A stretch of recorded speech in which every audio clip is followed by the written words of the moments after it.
Hello everyone, welcome to China Economic Spotlight. After 3 years of the zero-COVID policy, China's economy failed to achieve the anticipated rapid recovery forecasted by Wall Street. Instead, it witnessed a downturn in consumption, resulting in an economic recession.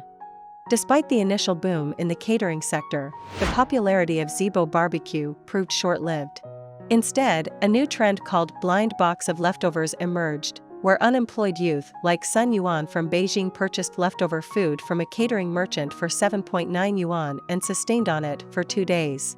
In this issue, we will discuss China's unemployment, especially the issue of youth unemployment. Firstly, the unemployment rate reaches a record high.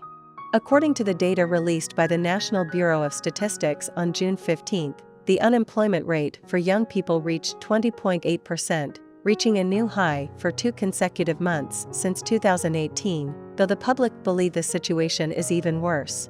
Official data shows that China's net employment growth has been declining since 2010, with only 5.02 million in 2021, the lowest number since 1995. However, another set of data claims that the employed population has been growing by over 11 million every year.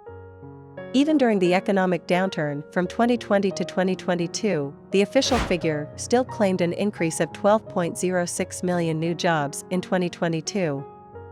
So, how does the Chinese government calculate the official unemployment rate? First, working 1 hour per week counts as being employed.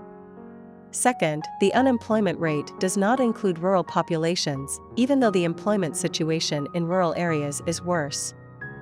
Third, 200 million flexible workers are counted as employed, even though they do not have formal jobs.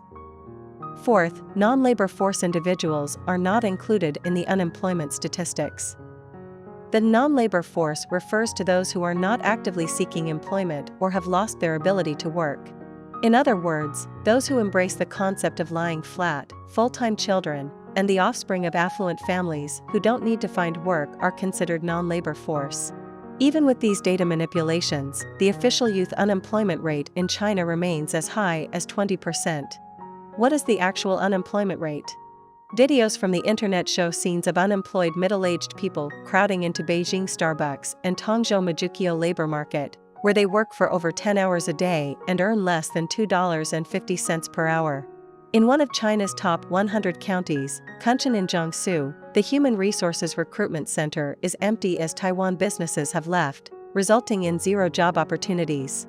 In the past, unemployed people could become ride-hailing drivers, but as more people turned to this industry, making a living as a ride-hailing driver became challenging. For example, a ride-hailing driver named Li from Hangzhou only earned a little over 100 yuan per day after driving for 16 hours. Many young people choose to lie flat or rely on their parents for financial support by becoming full-time children. The second issue is, why is employment so dire? Currently, there is a widespread phenomenon in China where young people choose not to get married, buy a house, have children, or consume the 4 no's. Additionally, those over 35 years old also face difficulties in finding new employment. The government criticizes the so-called Kangiji long robe culture, asking young people to endure hardships and even encouraging them to return to rural areas. Our analysis shows that the reasons for dire unemployment are as follows. First, the 3-year zero-COVID policy resulted in stagnation in the Chinese economy, leading to numerous business closures and a sudden explosion in unemployment. Second, the Chinese Communist Party, CCP, has recently suppressed private enterprises, crackdowns on various industries, such as internet platforms, and the education and training industry, leading to millions of people losing their jobs.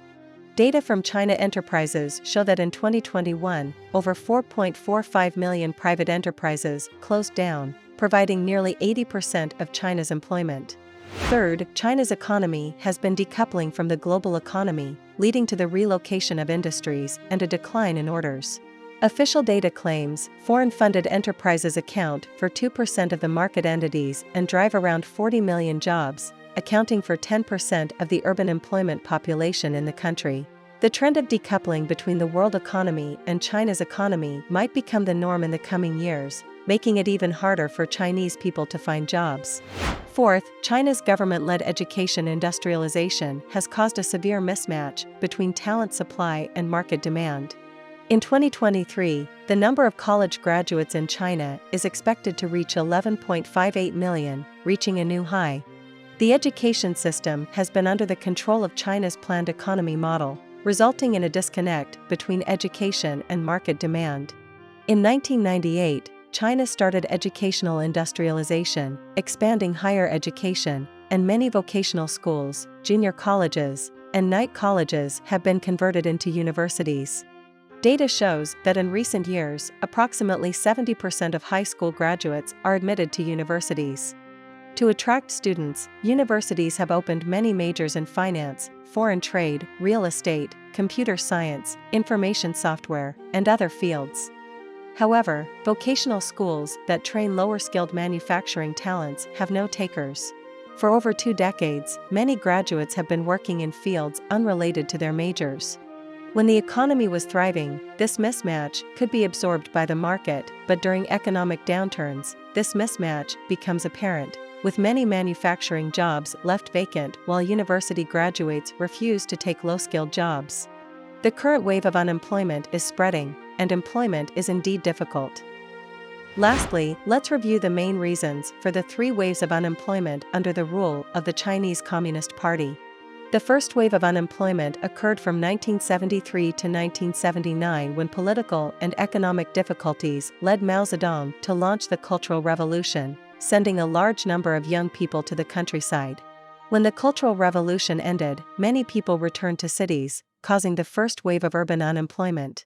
The second wave occurred from 1998 to 2001 when China underwent state-owned enterprise reform. The inefficiency of the planned economy system led to numerous bankruptcies of state-owned enterprises, resulting in millions of state enterprise workers losing their jobs, marking the second wave of unemployment. The third wave was caused by the Chinese government's insistence on the 3-year zero-COVID policy, leading to an artificial economic stagnation and the third wave of unemployment.